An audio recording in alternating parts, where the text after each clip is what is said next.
Now, as we know, the Prime Minister is a handsome little boy when it comes to his very cosy relationship with the Chinese Communist Party leader, Xi Jinping. And we know why. Because there's votes in it. You see, if you stand up to China, the message goes back, and people who might be getting their information through WeChat or something else, well, they change their vote. In fact, communities who voted in 2019, 2016, 2013, 2010, Liberal, all decided in one election, all at the same time, for one particular reason, to change their vote. Now, as you can see, good analysis here, which was done in the Financial Review. It shows that Chisholm, which was won by Labor, Beenalong, Reid, won by Labor. Also, Morton, which was held on to by Labor. Banks, which also, I think, well, it didn't change, but very close at the election. All of that affected by a significant amount of people who speak Mandarin at home, and they're changing their vote.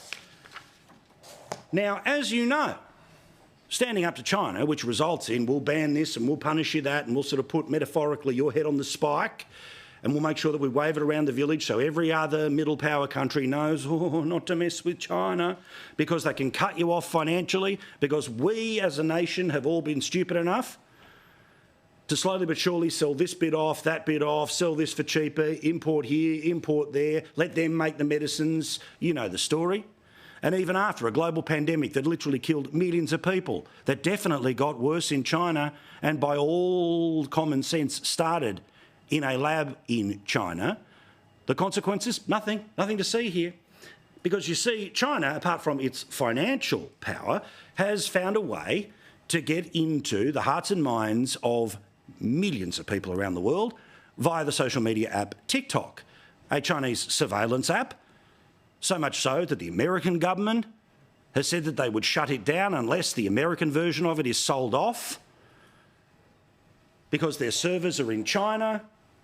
Of course, they serve nothing but intellectual garbage to the Western world, while the kids having their version of it in China, it's all about being the best student you possibly can be. So the Australian government decided to ban TikTok. You can't use it in Parliament House. You can't use it on an MP's computer. Why? You know, the national security stuff. But because all the kids are on it and they don't care what's happening to their data and they don't care who's got access to their microphone, their keystrokes or their camera, because aren't the cat videos fun? Geez, isn't all those dancing videos great? And they've got the creators around their little finger pretending that everyone on every subject is getting billions of hits, even though they know on every other social media platform they've barely been able to make it out of the tens of thousands. This particular device is dangerous. It is popular, which is why politicians will not ban it. So it has national security implications and it can't be used officially by the government, but the people who make up the government, they use the device to say garbage like this. It's not April Fool's Day. You couldn't make this up. Peter Dutton's latest uncosted policy is to make Australian taxpayers, all of them, you, pay for businesses' long lunches and golf trips. Yeah, you heard that correctly.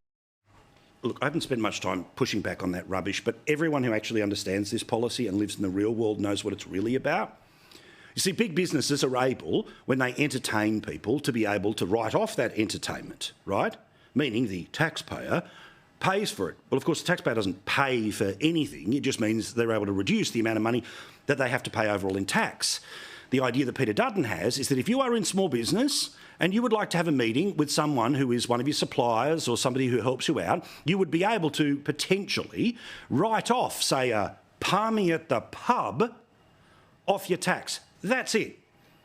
But this garbage that... Anyway, I'll do that another night. But I'm not distracted from the main point here. Back to TikTok, back to China, back to the double standard.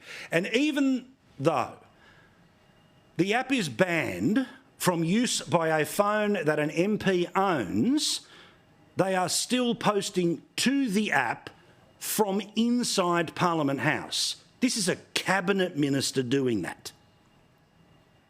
What is going on with housing in Australia? I'm Claire O'Neill and I'm Australia's new Housing and Homelessness Minister. I've been in this job now for about 2 weeks and I've spent much of that time talking to people around the country who are badly affected by a housing crisis. Seriously. You know, a ban is a ban. Not really. Because, of course, the idea that the Wi-Fi network, please, mobile phone reception inside that building, garbage. So someone's connected to something, and if they've got TikTok, then there's a world of trouble, okay? Which brings us to DeepSeek.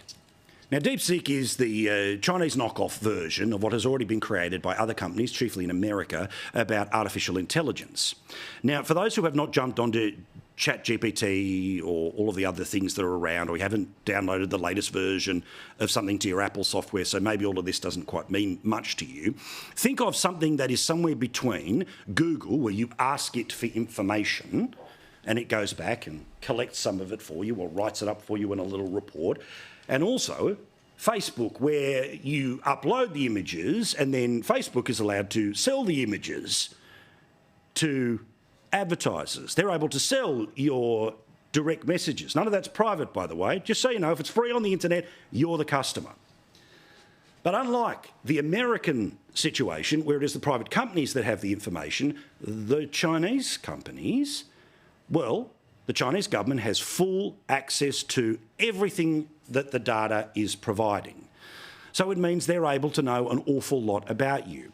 In the fine print that nobody reads when you download these apps, again, that every single keystroke that you make on your mobile phone or your computer that has this downloaded to it, even if they are not associated with the app at the time you are using it, so say an email or a text, or anything you do on these devices is recorded by things like DeepSeek, like TikTok, and it is available to the Chinese government. If you're cool with that, if you think that's a good trade-off for dancing videos, good luck to you.